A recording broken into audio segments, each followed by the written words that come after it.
Bonjour à tous et merci d'être là parmi nous. C'est un grand honneur d'accueillir CoinHouse aujourd'hui sur le Zoom de Blockchain HEC, et notamment Stéphane Ifra, qui est responsable de l'offre produit de CoinHouse. Nous Bonsoir. aborderons donc aujourd'hui le sujet de la DeFi à travers notamment ce HAMA, le HAMA CoinHouse, et son positionnement dans la crypto-économie. Donc, deux points à vous demander avant de commencer. Donc, s'il vous plaît, cliquez sur le bouton suivre de notre page LinkedIn. Vous trouverez le lien donc, dans le chat. Et puis aussi, inscrivez-vous dans nos prochaines conférences qui sont pour une bonne partie ouvertes déjà sur notre site blockchain-hec.com. Donc, il y a le 12 octobre la Smart Money dans la crypto-économie avec MySeed Advisor. Le 19 octobre, une conférence sur la startup Doc Chain qui est en train de révolutionner le monde du travail Web 3.0. Attention, parce que là, le créneau, c'est 17h, 18h30, car le fondateur Frédéric Sora, qui est basé aux Philippines. Le 21 octobre, on a une conférence avec Guillaume Martin sur Golden Goals, qui est en train de prendre la même trajectoire que Sora, en tout cas, qui est sur le même sujet et qui promet un bel avenir. Le 26 octobre, une conférence de pitch de 3 startups avec différentes maturités dans la blockchain. Et puis d'autres conférences. Enfin, voilà, je vous laisse découvrir. Bref, je vous invite juste à régulièrement faire un tour sur notre site, tout y est. Inscription, replay des vidéos, les supports, quand les speakers nous autorisent à les partager. Je crois que c'est le cas d'ailleurs de CoinHouse, a priori. Stéphane, tu confirmes? Oui, oui, bien sûr, évidemment. Donc vous pourrez trouver le lien sur le chat du site. J'en profite aussi pour faire un appel à candidature pour venir nous aider à organiser ces conférences. Un petit mail sur blockchainhec@gmail.com. Pareil, je vous le communiquerai dans le chat. Et donc voilà, donc après cette longue introduction, je vous propose de plonger directement dans le cœur du sujet. Donc on parle de CoinHouse, de son positionnement dans la crypto-économie et de la DeFi. Et donc le timing, tu l'as dit Stéphane, 20 minutes de présentation, 20 minutes de Q&A. Avec vos questions, vous pouvez poser sur le chat et que nous reprendrons dans le Q&A. Pour vous présenter Parfait. notre invité Stéphane Ifra en 2 mots, Stéphane a passé plus de 20 ans dans l'industrie financière, principalement chez BNP Paribas et EY, avant de se lancer dans une entreprise, donc une aventure entrepreneuriale autour du trading quant et du crypto-actif. Plus récemment, Stéphane a rejoint CoinHouse en tant que responsable de l'offre produit. Et voilà, donc si tu veux compléter pour t'introduire, déjà peut-être pour démarrer notre échange, Stéphane, avant de nous parler de CoinHouse, si tu peux nous parler de toi justement en 2 minutes et puis ton expérience surtout dans la blockchain. Alors effectivement, moi j'ai un long passé, on va dire, dans l'industrie financière, avant d'avoir basculé côté entrepreneuriat il y a maintenant de ça 4 ans. Et dans l'entrepreneuriat, c'était effectivement toujours dans le monde de la finance, mais cette fois-ci dédié sur le monde de la crypto, puisque j'ai cofondé avec deux associés le groupe Napoléon, qui est effectivement très spécialisé dans le trading quant, et pour lequel on avait fait une ICO en février 2018. Et puis récemment, on a décidé on va dire, de séparer nos chemins. Et maintenant, j'ai rejoint CoinHouse, toujours pour rester dans le monde de la finance, toujours pour leverager ma connaissance du monde crypto, mais cette fois-ci pour aider CoinHouse à définir son offre produit. CoinHouse ayant pour vocation de devenir une crypto-banque. Et donc, comme toute crypto-banque, il y a plusieurs métiers. Le métier principal, c'est évidemment de pouvoir accepter des dépôts bancaires alors évidemment, dans ce cadre-là, c'est des dépôts crypto sur sa plateforme, donc ce qui est déjà le cas et pour lequel elle est enregistrée. Ensuite, ça sera de proposer des produits d'investissement à nos clients qui auront déposé des cryptos chez nous. On va principalement commencer par un produit de rendement, c'est-à-dire que des gens qui déposent notamment des stablecoins sur notre plateforme pourront obtenir un rendement. Et là, on a fait un choix de proposer des rendements sur des durées fixes, contrairement à la plupart du marché qui propose plutôt des rendements variables, alors soit bloc par bloc pour certains protocoles, soit jour par jour pour d'autres providers de solutions un peu similaires qui ont également des plateformes. Nous, on a plutôt décidé d'avoir des taux fixes sur des durées de 3 mois. Pourquoi? Parce que ça correspond à des besoins de certains types de clientèle, plutôt clientèle type corporate, par exemple. Voilà. Donc, c'est un choix, on va dire, commercial qu'on a fait. Et en gros, mon rôle chez CoinHouse, c'est de structurer ces produits D'accord. de faire en sorte que, d'un point de vue juridique, il n'y ait pas de trou dans la raquette, puisqu'on est Mhm. quand même un peu en train de défricher un petit peu un certain nombre de sujets. Des sujets comme la DeFi aujourd'hui sont des sujets que les régulateurs commencent à regarder, mais ne savent pas exactement par quel bout les prendre. Ils sentent bien qu'il y a des parties ou des projets DeFi qui potentiellement nécessiteraient de la régulation. Ils ne savent juste pas exactement comment le faire, ni forcément quelle entité attaquer. Voilà. Donc, une de mes nombreuses tâches, c'est justement de faire en sorte de comprendre tout cet environnement et de faire en sorte que les produits qu'on sorte ne vont pas à l'encontre d'une réglementation existante, ou alors s'il y a une réglementation dans laquelle je tombe, eh ben, je m'assurer que je suis conforme à cette réglementation. Donc ça demande pas mal de temps, ça demande pas mal d'ingénierie financière, puisqu'il faut également qu'on aille chercher dans le marché les rendements, c'est-à-dire que quand nous, on va offrir un rendement à nos clients, on va devoir se couvrir dans le marché, un peu comme une banque le ferait, c'est-à-dire qu'on est en train de monter un desk d'actifs passifs d'une banque traditionnelle. Le passif, c'est ce que je dois à mes clients, c'est ce que je promets à mes clients. Mhm. L'actif, c'est comment je vais placer les fonds que les clients vont déposer chez moi pour effectivement générer ce rendement, honorer quelque part mon engagement vis-à-vis des clients. Et puis, évidemment, en tant que société, j'ai besoin d'avoir un bénéfice également. Mhm. Voilà, donc ça, c'est la première partie des produits qu'on va lancer. Deuxième série de produits qu'on lancera, ce sera plutôt des produits d'allocation basés sur une allocation discrétionnaire qu'on a mis en place chez nous depuis avril 2020, pour lequel aujourd'hui, c'est plutôt de la recommandation qu'on fait aux clients.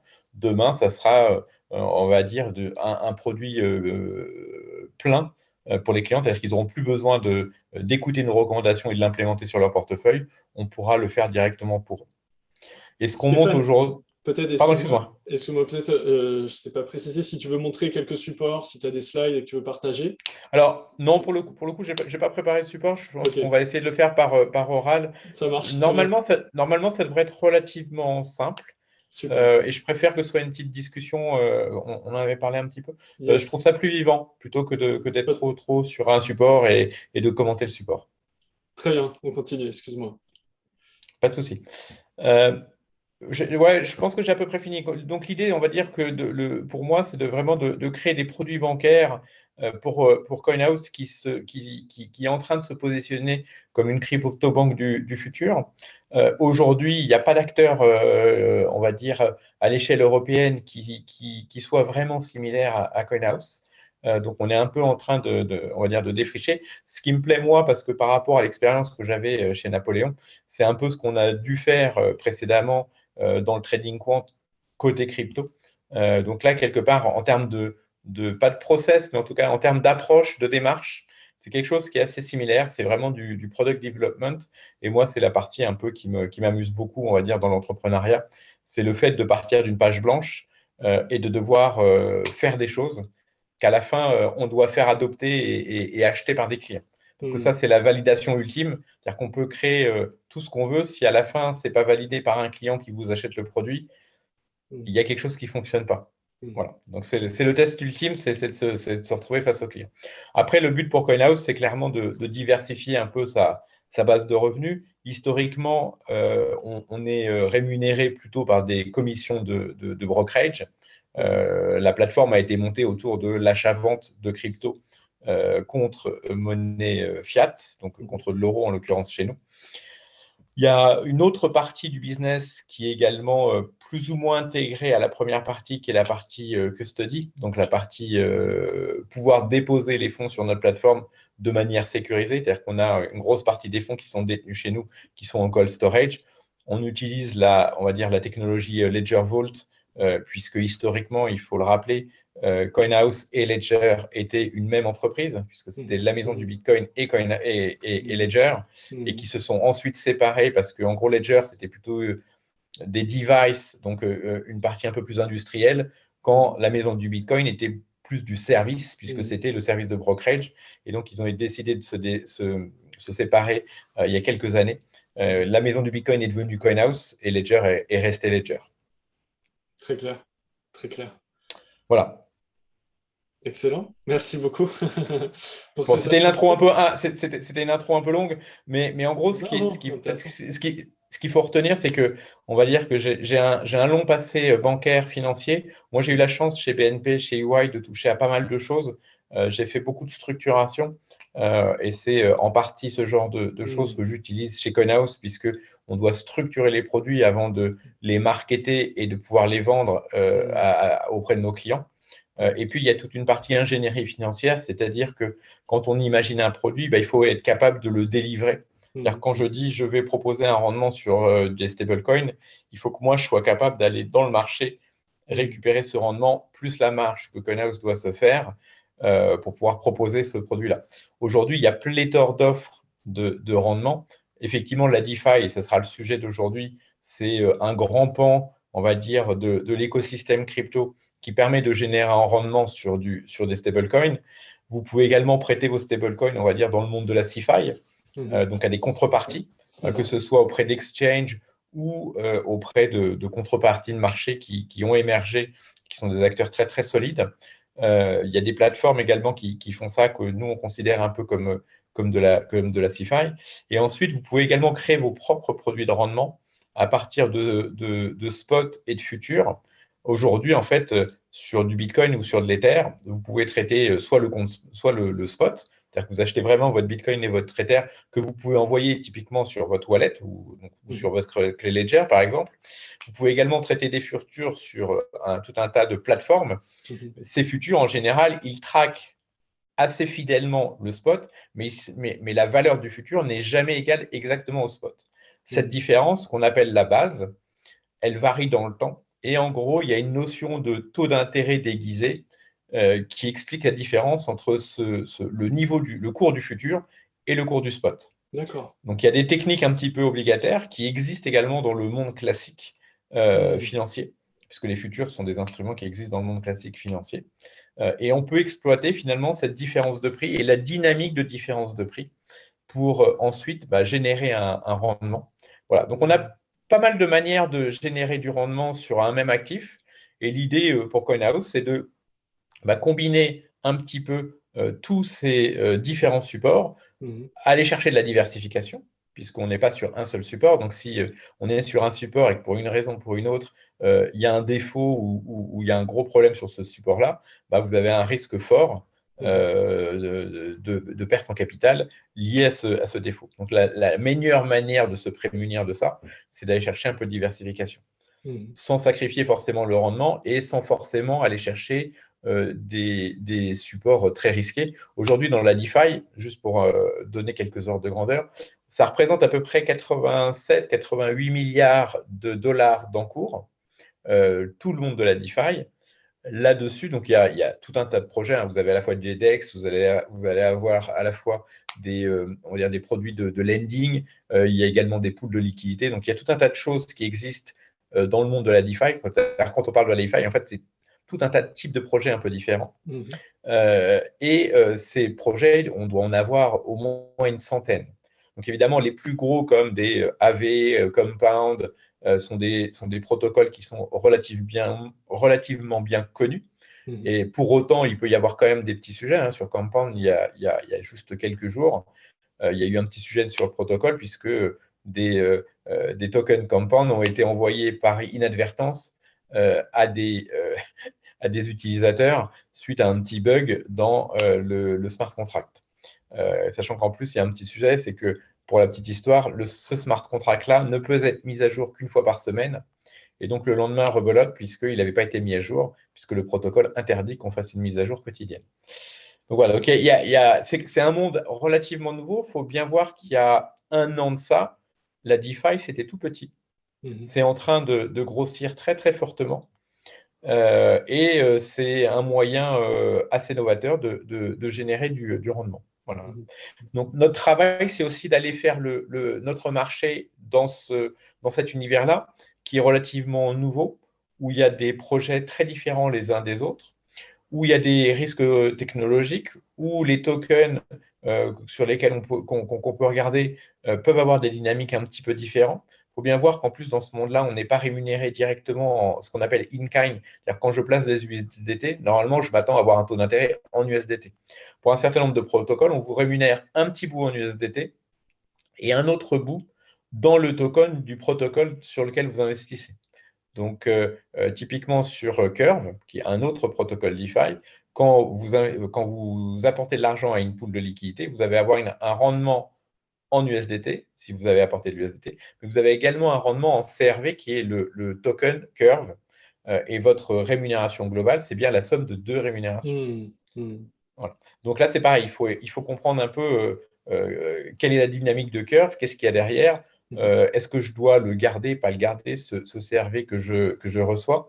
Donc, il y a vraiment de l'analyse de projet à faire derrière.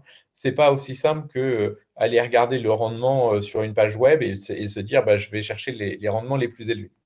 On a quand même, nous, en tant que on va dire, provider de solutions pour nos clients, un devoir, d'une part, de simplification, c'est-à-dire que notre produit final, il est très simple, c'est je promets un rendement sur 3 mois à mon client et c'est tout. C'est ça ma promesse.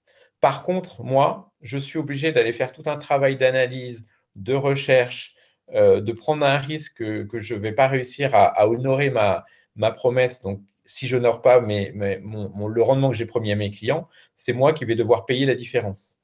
Donc, j'ai un incentive fort à bien faire mon travail. Sinon, mon boss va me dire, bah, écoute, ton activité, c'est gentil, mais ça perd de l'argent. Voilà, donc il y a un gros travail derrière d'ingénierie et on va dire un gros travail financier. Mais le produit final pour le client, lui, il doit être le plus simple possible parce qu'on est aussi dans un travail chez CoinHouse de massification. On est censé aller chercher le plus de clients possible, y compris des clients qui ne sont pas forcément des clients très éduqués ou très au fait de ce qui se passe dans le monde de la blockchain et à leur décharge, il se passe énormément de choses. Donc, c'est impossible pour le commun des mortels d'être très au courant de tous les projets. Donc, notre travail, voilà, c'est de faire de l'analyse, notre due diligence, de faire une sorte de best selection et ensuite, par rapport à la best selection qu'on a faite, offrir un rendement qui nous permet quand même, nous, de gagner un petit peu de sous et d'être attractif pour nos clients. Très bien, très très bien. J'avais une question parce que là, tu nous adressais déjà un beau petit portrait du paysage de la crypto. Tu as parlé de CeFi, donc finance centralisée, de DeFi, de finance décentralisée. Euh, En fait, ma question, c'est quoi la vision de CoinHouse en termes de panorama de l'industrie crypto française, les grandes catégories d'acteurs et la maturité de ces acteurs, puis en termes de perspective. Est-ce que tu pourrais nous faire un... Tu as déjà commencé, hein, je pense que... Ouais. Alors sur le secteur français, il y a plusieurs types d'acteurs, on va dire, dans le monde crypto. Euh, Moi, je connais principalement les acteurs côté finance, enfin côté monde financier. Donc, il y a D'accord, des gens comme Kaiko, par exemple, qui permettent d'avoir de la data autour de la crypto. d'accord, Donc, c'est un peu des gens comme CryptoCompare ou CoinMarketCap. ok, Leur métier, c'est d'être le Bloomberg de la crypto. Il y a d'accord. des gens comme Consensus, par exemple, qui sont plutôt des gens qui vont agir comme cabinet de conseil Mhm, dans le monde de la blockchain. mhm, Donc, c'est plutôt côté service. mhm.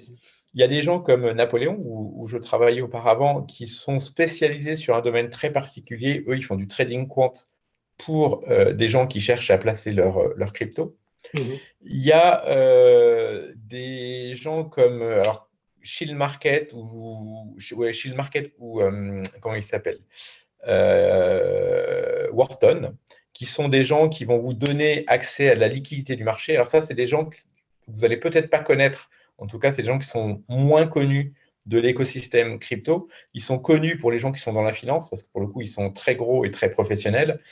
Ils sont moins présents comment dire, ils sont moins présents sur le monde du retail. C'est des gens qui servent que le B2B. Comment tu dis Shield Euh, Martin, c'est ça? Shield Market Ah, pardon, ok. et Wharton, Wooorton. Wharton, c'est entre parenthèses, c'est la même équipe qui organise la Blockchain Week, qui est un événement assez prisé sur Paris. Yes. En termes de trading boat, donc j'ai parlé de Napoléon. On aurait pu parler d'un autre acteur français qui est dans le sud également, qui a lancé un trading bot et qui avait fait également une ICO. Je suis en train de chercher le nom en même temps que je t'en parle. Krill. Ok. Ensuite, il y a des gens comme Just Mining qui, eux, historiquement, sont beaucoup plus sur le stacking. En tout cas, c'est leur métier historique. Depuis quelques temps également, ils se sont mis à faire des choses un peu similaires à ce qu'on fait. Alors, Ils stacking, permettent… pardon, je t'arrête parce que peut-être qu'il y a certains. Vas-y. Le stacking, tu le définirais comment? Parce qu'on commence à Alors, rentrer dans la DeFi là. Là, ça y est, quand Alors, tu parles de le stacking. stacking, alors oui et non. Historiquement, le stacking, pardon, c'est pas le stacking, c'est le staking, excuse-moi.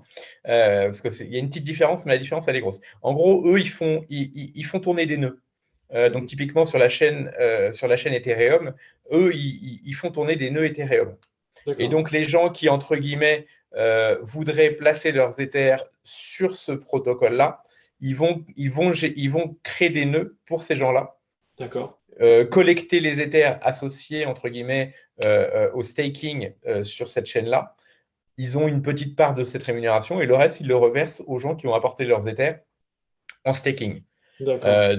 Donc ça, ils le font sur un certain nombre de blockchains qui sont non pas en proof of work, mais en proof of stake. Et ça, historiquement, c'est un de leurs métiers. D'accord. Ensuite, Just Mining, ils se sont diversifiés dans d'autres secteurs. Récemment, ils ont également lancé une offre de lending, un peu comme à l'image de ce que va lancer CoinHouse. On n'a pas tout à fait le même positionnement en termes de clientèle. Donc voilà, on ne va pas forcément Ouais. se marcher sur les pieds, mais Ok. c'est des choses, entre guillemets, qui font également. D'accord. Ensuite, il y a des gens comme, comment dire, le Journal du Coin ou le Trading du Coin, qui sont des acteurs également historiques. Alors, Journal du Coin, comme son nom l'indique, c'est un média spécialisé également dans le monde des cryptos, qui est là depuis très longtemps. D'ailleurs, je salue Samy au passage, avec qui j'ai pas mal travaillé chez eux. Et puis, il y a un autre média français qui s'appelle The Coin Tribune. Pareil, pur média français, très spécialisé crypto. Un peu plus, on va dire, un peu plus institutionnel que le Journal du Coin. Ils ont un positionnement légèrement différent. De quel autre acteur on peut parler? Après, il y a une association aussi qui est intéressante à connaître qui s'appelle l'ADAN. Ben justement, qui en, ils viennent le 14 octobre. Là. Voilà. Faut- Donc, Hmm. donc la DAN, c'est intéressant. On va dire, c'est un regroupement de sociétés blockchain / crypto. L'idée étant de porter auprès des politiques et auprès des régulateurs un certain nombre de messages pour qu'on puisse agir de manière un petit peu concertée pour intervenir et pour essayer d'influencer, entre guillemets, certaines décisions, certaines lois qui pourraient être amenées à être créées. Donc eux, on va dire, c'est pas une société crypto en tant que telle, mais ils sont clairement dans cet écosystème. Juste, j'envoie un petit message pour dire que je suis avec vous. Hop là, parfait. Désolé. Voilà un petit peu un aperçu. Il y a encore plein d'autres sociétés que j'ai oubliées. Je m'en excuse auprès d'elles. Non, tu peux pas. Non, Là, c'était mais, l'objectif de non, citer mais les sociétés, mais plus de comprendre l'architecture du paysage. Donc déjà, c'est un bon panel, un bon en fait, panorama. Merci beaucoup. ce qui Ouais. est intéressant de constater, c'est que quelque part, on a quand même un écosystème qui est en train d'émerger depuis quelques années. Ça fait pas si longtemps que ça quand même que ça existe. Et on voit bien qu'il y a des sociétés qui sont quand même d'une part profitables, qui sont là depuis un certain temps, qui commencent à avoir des brands également, des marques qui sont reconnues dans ce secteur-là. Et ça, c'était pas un pari gagné en 2018 quand ça a vraiment commencé à émerger. Donc il y en a quelques-unes qui ont survécu, il y en a quelques-unes qui sont apparues, mais on voit bien que l'écosystème à Paris, dans le monde crypto, plutôt dans le secteur financier, parce que c'est celui que je connais le plus, est en train d'émerger. Il y a, je sais, des projets d'ICO sur une autre. Typiquement, j'ai été approché récemment par une société qui, on va dire, est dans le monde de l'univers du jeu et qui veut se lancer dans un métaverse fonctionnant à base d'une crypto qui serait un peu la devise de leur écosystème. Des gens que je connais également depuis quelques années et qui sont en train de monter une ICO. qui devrait sortir au grand jour d'ici quelques semaines. Voilà, donc ça, c'est un domaine un petit peu à part. Bon, il se trouve que eux, je les connais pour une autre raison. Mais il se passe, et c'est une entreprise française. Voilà, donc il se passe vraiment des choses. C'est vraiment, c'est-à-dire que la crypto, c'est pas juste un actif spéculatif. Il y a vraiment des entreprises derrière qui proposent des services, qui gagnent de l'argent, qui pour la plupart sont rentables, qui arrivent à faire des levées de fonds. On commence à être visible, on va dire cet écosystème il commence à être visible, on commence à être écouté des régulateurs. Il y a vraiment quelque chose qui est en train d'émerger. Excellent. Donc, tu as parlé de massification, enfin, massification, enfin, en tout cas, comme challenge pour CoinHouse en Pour ce moment. CoinHouse. Enfin, quelles sont les prochaines étapes? Ouais, c'est plus ça la question. Alors, aujourd'hui, on a atteint à peu près 500 000 clients. Alors, pas D'accord. des clients actifs, mais en tout cas, depuis notre démarrage, on a atteint à peu près les 500 000 clients. Euh, on est 70 millions en France. Alors, tout le monde n'aura pas un compte crypto, mais ça montre juste le chemin qui a été parcouru en quelques années. On a gagné plusieurs centaines de milliers de clients en quelques années, Mhm. mais il en reste encore beaucoup à convaincre. Et on ne pourra convaincre les clients suivants que via une forme de simplification des offres, simplification des interfaces utilisateurs. Aujourd'hui, si vous allez sur certains protocoles DeFi, je pense à Curve notamment, si quelqu'un a déjà été slogué sur leur site web, ça Ouais. fait un peu bizarre C'est la c'est- manière c'est- dont est présenté et on se dit dans quel monde je suis, est-ce que je vais vraiment envoyer mes Ethers ou mes USDT chez eux? c'est back to the Euh, future, quoi. Ouais, ouais. c'est exactement ça. Ils C'est- l'assument complètement, Ah, donc mais c'est il y a pas, un c'est pas, côté c'est, vintage sympa, ouais, à connaître. Ouais. ouais, c'est-à-dire qu'ils ont pas, pour le coup, ils ont pas fait ça parce qu'ils étaient pas bons, ils ont juste fait ça parce qu'ils ont fait ça exprès. Mais ça permettra pas d'aller convaincre les 10 prochains millions de clients qu'on devra intégrer sur la crypto sur les 5 à 10 ans qui viennent. Il faudra des choses beaucoup plus simples, des codes auxquels les utilisateurs, on va dire, normaux sont habitués parce qu'il faut gagner une forme de confiance. Hein. À partir du moment où on met de l'argent dans un système, il faut quand même qu'on ait confiance qu'on va pouvoir le récupérer et qu'on va pouvoir également avoir un petit peu de performance sur ces actifs qu'on place dans cet écosystème-là. Voilà. Mm. Donc, l'enjeu de CoinHouse, c'est justement de démocratiser le monde de la crypto, le rendre accessible au plus grand nombre. Historiquement, on est plutôt, on va dire, centré sur la France. Pour autant, on commence, ça y est, à s'étendre en dehors de nos frontières. On est Ah, déjà un peu d'accord. Vous êtes en combien Belgique, au aujourd'hui? Luxembourg. Aujourd'hui, on est 56 à travailler chez CoinHouse. D'accord, On vise d'être 300 d'ici un an. d'accord. Donc, il y a une grosse ambition en termes de croissance. Contrairement aux autres, on va dire, plateformes, nous, on croit énormément en l'humain. Mhm. C'est-à-dire qu'un des gros marqueurs de CoinHouse, c'est d'avoir des vrais conseillers clientèle. Alors, on va dire qu'on a des conseillers clientèle qui s'adaptent un petit peu à la taille du client Mhm. et à sa, on va dire, à sa sophistication.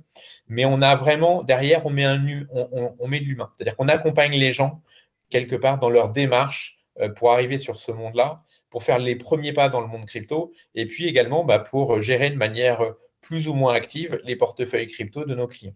Mhm. Voilà. Mhm. Donc on a un véritable accompagnement et on croit que on a un rôle en tant que société, on va dire, historique et leader sur son marché, Mhm. d'éduquer les utilisateurs pour en faire venir de plus en plus et amplifier le mouvement qui a déjà démarré, où aujourd'hui on commence à voir pas mal d'institutionnels qui est en train d'arriver. En 2018, le marché s'est emballé sur un phénomène pur retail. Mhm. En 2021, on est beaucoup plus sur un phénomène lié aux investisseurs institutionnels. Là, on a vraiment vu un gros changement depuis l'été 2019. On peut imaginer qu'on va avoir une fin de mouvement haussier d'ici quelques mois, quelques trimestres. Après, on risquerait d'avoir un bear market et ensuite, on pourra, je pense, avoir une deuxième vague très importante on va dire, d'évangélisation auprès Mhm. d'un public, enfin d'un grand public beaucoup plus large que la première fois. La première fois, c'était plutôt des initiés. De plus en plus, on va s'avancer vers des gens plus entre guillemets normaux, si je puis m'exprimer ainsi. Et ces gens-là, il va falloir vraiment les prendre par la main. Sauf que quand j'ai quelques clients, je peux plus facilement les prendre par la main avec de l'humain. Quand je vais avoir des milliers, voire des centaines de milliers de clients, il va falloir imaginer d'autres modes de communication. Voilà. Et un des travaux de CoinHouse, c'est justement d'éduquer le marché dans son ensemble pour le faire grandir. Évidemment, nous, pour nous positionner, ça c'est normal, mais il va falloir éduquer la masse pour que les gens s'intéressent de plus en plus à ce phénomène-là. On parlait d'enjeux donc de scalabilité, d'éducation, d'évangélisation, d'adoption, réglementaire aussi. Enfin, t'en as parlé un tout Alors, petit peu aussi. Alors, réglementaire, évidemment, plus le marché se développe, plus il y a besoin de réglementation, de Mhm. régulation. Mhm. Donc, la réglementation, la régulation, c'est pas agréable quand on est à l'intérieur parce que c'est des contraintes.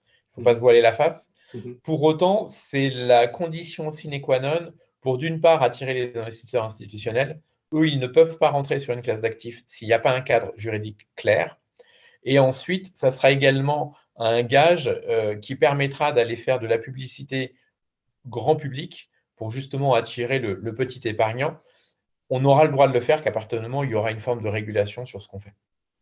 Donc, pour le coup, on s'est positionné très tôt. Et quand je dis très tôt, il y a eu une loi Pacte qui a été votée il y a de ça maintenant presque 18 mois, si je ne dis pas de bêtises, qui justement clarifie comment dire, les métiers ou un certain nombre de métiers pour des acteurs qui travaillent sur les actifs numériques. Et il y a des enregistrements qui sont maintenant nécessaires pour un certain nombre d'activités, dont le brokerage, dont la conservation. Et CoinHouse a obtenu les 2 premiers enregistrements qui ont été donnés par l'AMF.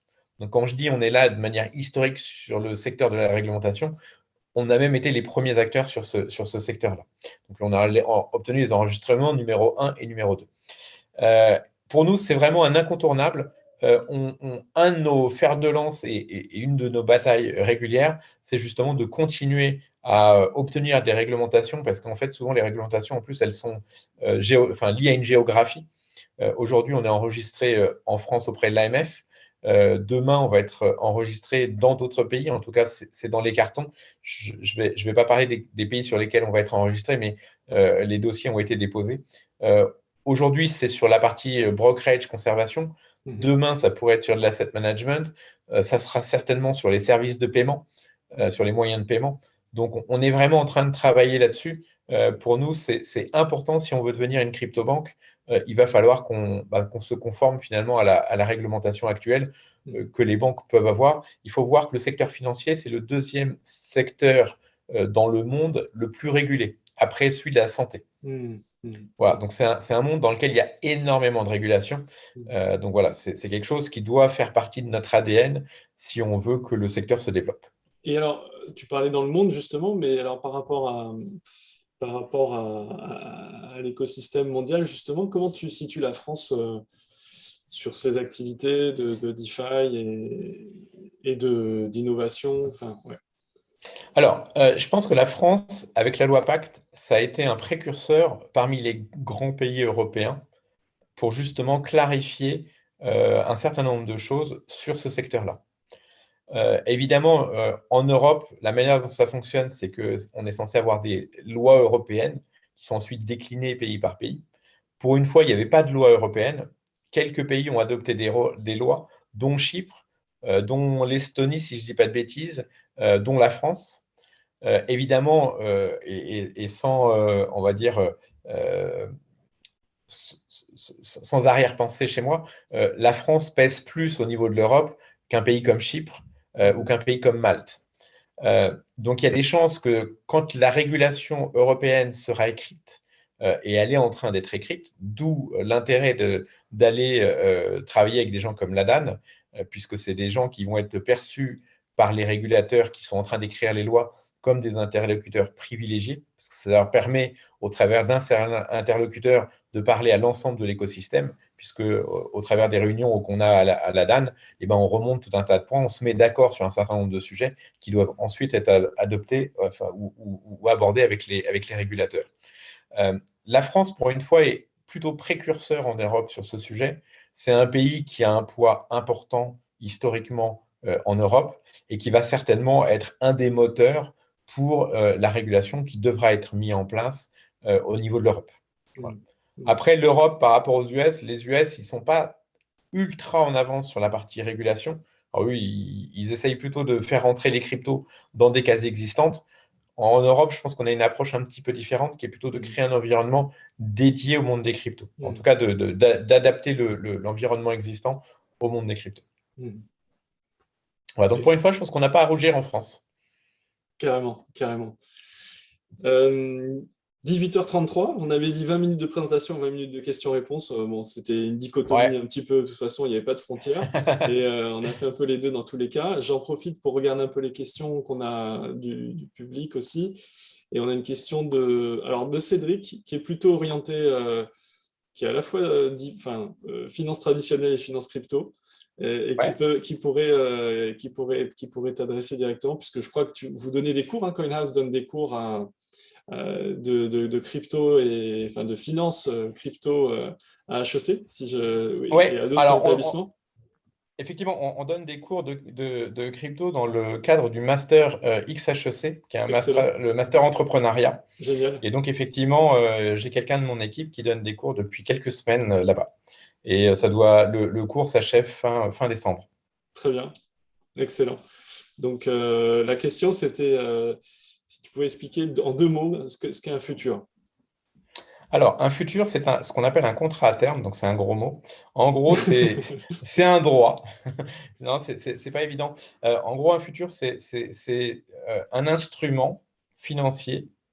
Alors après, dans l'instrument financier, il peut y avoir une qualification juridique. Donc, on va dire que c'est un objet, c'est un actif qui va être très fortement corrélé au sous-jacent. Donc là, en l'occurrence, un futur porte toujours sur un sous-jacent. Donc là, je parlais effectivement des futurs sur Bitcoin ou sur Ether, par exemple. Il y a ce qu'on appelle plutôt des futurs à échéance, c'est-à-dire que c'est un droit d'acheter ou de vendre. Donc le futur, par exemple le Bitcoin, si on est sur du futur Bitcoin, à une échéance donnée. Et en fait, il se trouve que ce droit-là n'est pas, entre guillemets, le prix de cet instrument n'est pas égal au spot. Pourquoi? Parce qu'il y a une forme de spéculation sur la demande qu'il pourra y avoir à échéance sur ce Bitcoin. En plus, le futur permet de faire du levier.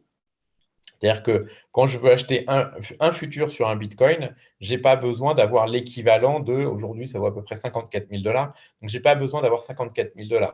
Souvent, je peux avoir beaucoup, beaucoup moins sur mon compte et ça me donne quand même le droit d'acheter un futur Bitcoin au prix que je négocie l'instrument.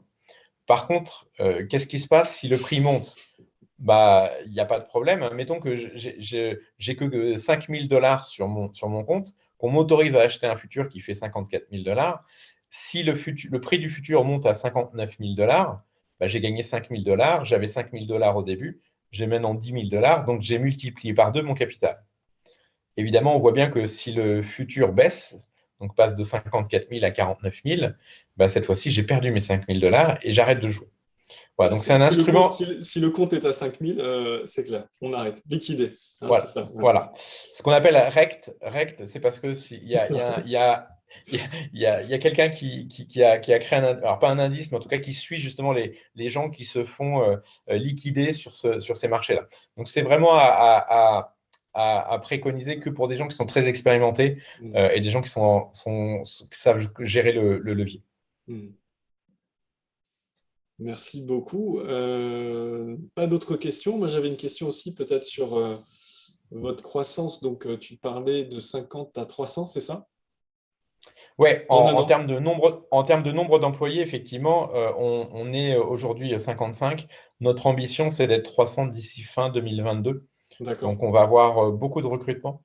Donc, ce n'est pas un appel du pied, mais en tout cas… c'est pour ça que j'en profitais pour il y aura des opportunités chez nous, clairement. On a des besoins, que ce soit côté, on va dire, marketing digital, puisqu'on est une plateforme, que ce soit côté vente, puisqu'on a des équipes de vendeurs spécialisées sur les produits crypto et sur nos produits crypto qu'on propose chez nous. Évidemment, il y a des sujets qui correspondent un petit peu moins, on va dire, aux qualités classiques des gens chez HEC, parce qu'on cherche évidemment des gens qui sont dans l'IT, donc des purs informaticiens. Et puis, on va chercher également quelques financiers, notamment dans mes équipes, pour développer des nouveaux produits, se mettre à jour sur ce qui se passe sur le marché. Voilà, donc on va vraiment grossir fortement dans les mois qui viennent. On est en train de passer d'un statut de start-up à un statut de scale-up. Et ça aussi, on en est relativement fiers, puisqu'il n'y a quand même pas tant de boîtes que ça sur Paris, dans le monde crypto, qui atteint ce niveau de maturité. Complètement. Vous pouvez l'être. Vous pouvez l'être. Et une autre question sur sur les solutions d'investissement innovantes que vous pourriez proposer et notamment complexes. Donc, je pense que, donc en gros, c'est pensez-vous offrir des solutions d'investissement complexes, options par exemple, à vos clients chez CoinHouse. Je pense que tu l'as dit aussi, mais ouais. Alors, je pense que ça ne sera pas du tout dans un premier temps. D'une part, parce que les gens qui offrent des options, il y a des gens qui sont très spécialisés là-dessus. Notamment, il y a une plateforme qui s'appelle Deribit, Deribit, qui est une plateforme qui est spécialisée là-dessus, qui doit faire 95% du volume des options traitées sur le Bitcoin ou sur l'Ether. Donc, c'est très difficile d'aller concurrencer des gens comme ça. Derrière, il y a des infrastructures de trading qui sont très compliquées à faire. Et en plus, il y a une vraie animation de place de marché qui est un petit peu compliquée. Il faut bien voir que CoinHouse, ce n'est pas une plateforme à la base de trading, c'est beaucoup plus une plateforme d'investissement, donc avec une vision moyen-long terme. Les options sont forcément des instruments avec des visions beaucoup plus court terme. Notre plateforme, pour le moment, n'a pas été faite pour ça. Donc, je ne pense pas qu'on proposera de futur ni d'options à horizon très court terme, voire moyen terme. Je ne pense pas qu'on offrira du margin trading à horizon court terme ni moyen terme. Après, je ne sais pas ce qui se passera plus tard, mais à horizon 1 an à 18 mois, il faut exclure ce genre de choses. Donc, on va rester plutôt dans des instruments très simples. C'est plutôt notre cœur de métier, notre proposition de valeur, si je puis dire. Les produits que je vais créer dans mon équipe, quelque part, ont vocation à être également très simples. C'est presque des choses qu'on pourrait trouver dans la vie courante chez notre banquier. Et mon but, c'est vraiment de rendre ça disponible ou de rendre un équivalent disponible dans le monde crypto. Les options, on va dire que 99% des gens qui ont un compte bancaire ne savent pas ce que c'est qu'une option et ne traitent pas les options. Donc, ce n'est pas notre cœur de métier. Très clair, ouais. Donc, les typologies de recrutement que vous envisagez, tu as parlé de digital marketing, j'imagine aussi dans tous les types de métiers finalement. Quand on passe de 50 à Alors, 300 en scale-up, j'imagine que… ouais, exactement. Typiquement, on va avoir besoin de gens qui vont faire de la compta, on va avoir besoin de gens qui vont faire du design, puisque on a des sites, des programmeurs, j'en ai parlé. Dans le digital marketing, il y a plusieurs choses, hein. Il y a du gros hacking, il y a de la rétention, il y a de l'acquisition, il y a du content. C'est vraiment tout type de métier qu'on peut trouver dans une boîte qui vend une partie de ses produits au travers d'une stratégie de marketing digital. Donc voilà, pour des gens comme vous qui évoluez dans un monde, on va dire, commercial, je pense que ça fait partie des voies de sortie qui sont intéressantes. Moi, j'ai une fille qui, pour la petite histoire, se dirige aussi dans cette voie-là. Je la pousse depuis très longtemps. Elle est plutôt sur le côté marketing digital que le côté marketing classique qu'on peut trouver chez des L'Oréal. Alors, j'ai rien contre L'Oréal, c'est une super école de formation, tout ce que je veux. Mais ça fait un peu marketing old school quand derrière, on a des choses beaucoup plus tech, beaucoup plus systématiques, avec des reach qui sont bien plus importants, puisque des campagnes de marketing digital, quand elles sont bien faites, vous touchez une population énorme. C'est incroyable. Et pour le coup, et vous êtes en plus capable de mesurer assez précisément l'impact de votre campagne sur votre PNL. Donc, le ROI est très mesurable. Donc, c'est vrai que pour des gens qui sont pas très bons, c'est dangereux parce que ça peut mettre en lumière le fait qu'ils ne soient pas très bons. Pour des gens qui sont très bons, au contraire, ça va vraiment mettre en lumière la qualité de leur travail. Et évidemment, en termes de rémunération, c'est plus simple pour eux d'aller négocier quelque chose quand ils peuvent dire à leur patron, grâce à moi, on a vraiment gagné tant et j'ai les chiffres à l'appui. Alors, il y a l'aspect digital marketing. Après, effectivement, au-delà du marketing, il y a effectivement plein d'autres métiers. Et du coup, plus largement parlant, qu'est-ce que tu dirais effectivement à un jeune qui qui souhaiterait aller dans la DeFi, qui sait pas trop, enfin qui a testé des choses, mais qui trouve ça peut-être un peu complexe et puis qui souhaite quand même monter en compétences assez rapidement. Alors, là-dessus, je pense que sur la partie DeFi, pour quelqu'un qui a pas beaucoup d'expérience dans le domaine, je trouve ça un peu dangereux d'y aller en direct, ou alors il faut aller sur les 4-5 plus gros projets, passer un peu de temps dessus parce qu'ils sont tellement gros qu'ils ont été regardés à peu près sous toutes les coutures par tout un tas notamment de hackers, qui s'ils n'ont pas eu de gros hacks, ça veut dire qu'ils sont plutôt bien ficelés. Ça permet au moins de mettre son argent de manière un peu plus sécurisée au travail. Après, il y a des gens dont le métier, c'est d'aller justement sélectionner ce genre de protocole. Donc, nous, on a identifié quelques gens là-dedans qui le font et qu'on va utiliser notamment pour cette partie, pour cette brique-là. Nous, on peut aller sur les protocoles DeFi en direct, mais on peut également utiliser des gens qui le font pour nous, qui font des agrégations de protocoles DeFi, avec aussi un travail d'analyse sur ce sujet-là. Donc, nous, on peut également, sur certains sujets, ne pas tout fabriquer en interne, mais également aller acheter certaines parts du produit dans le marché.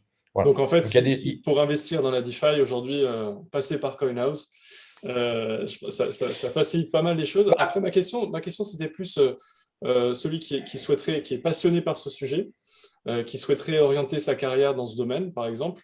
Quel conseil tu pourrais lui donner? Alors, c'est pour moi surtout un métier, on va dire, les besoins dans ce secteur-là ne sont pas tellement du côté marketing, parce que souvent, en fait, dans la DeFi, C'est il n'y a ça. pas de société derrière, Mhm. il y a pas d'individu, et ils le font exprès parce que Mhm. justement, ils ont peur que les protocoles qu'ils mettent en avant puissent aller à l'encontre d'un certain nombre de réglementations, et ils veulent surtout pas prêter le flanc à quelques régulateurs que ce soit. Donc, ce qu'ils font, c'est qu'ils écrivent des smart contracts qui font tout un tas de choses plutôt bien, et ils le déploient sur la blockchain. Une fois que le smart contract est déployé sur la blockchain, il vit sa vie, indépendamment de qui a écrit le code. Et si les gens se mettent à utiliser le protocole, alors le projet DeFi commence à avoir de l'importance. Et donc, il y a des projets qui existent où on ne sait pas qui est la société qui est derrière. Donc, Mhm. si Mhm. on voulait travailler pour ce truc-là, à part des gens on va dire, qui sont des initiés, c'est pas possible. Et il n'y a quasiment pas d'équipe de marketing. Donc, on est beaucoup plus sur des projets tech C'est ça. que des projets marketing. Et Il y a donc, très très peu de projets. Il y a très très peu de projets DeFi qui sont entre guillemets aujourd'hui poussés par des sociétés. Donc pour des jeunes entre guillemets qui voudraient rentrer là-dedans d'un point de vue marché du travail, c'est pas du tout évident.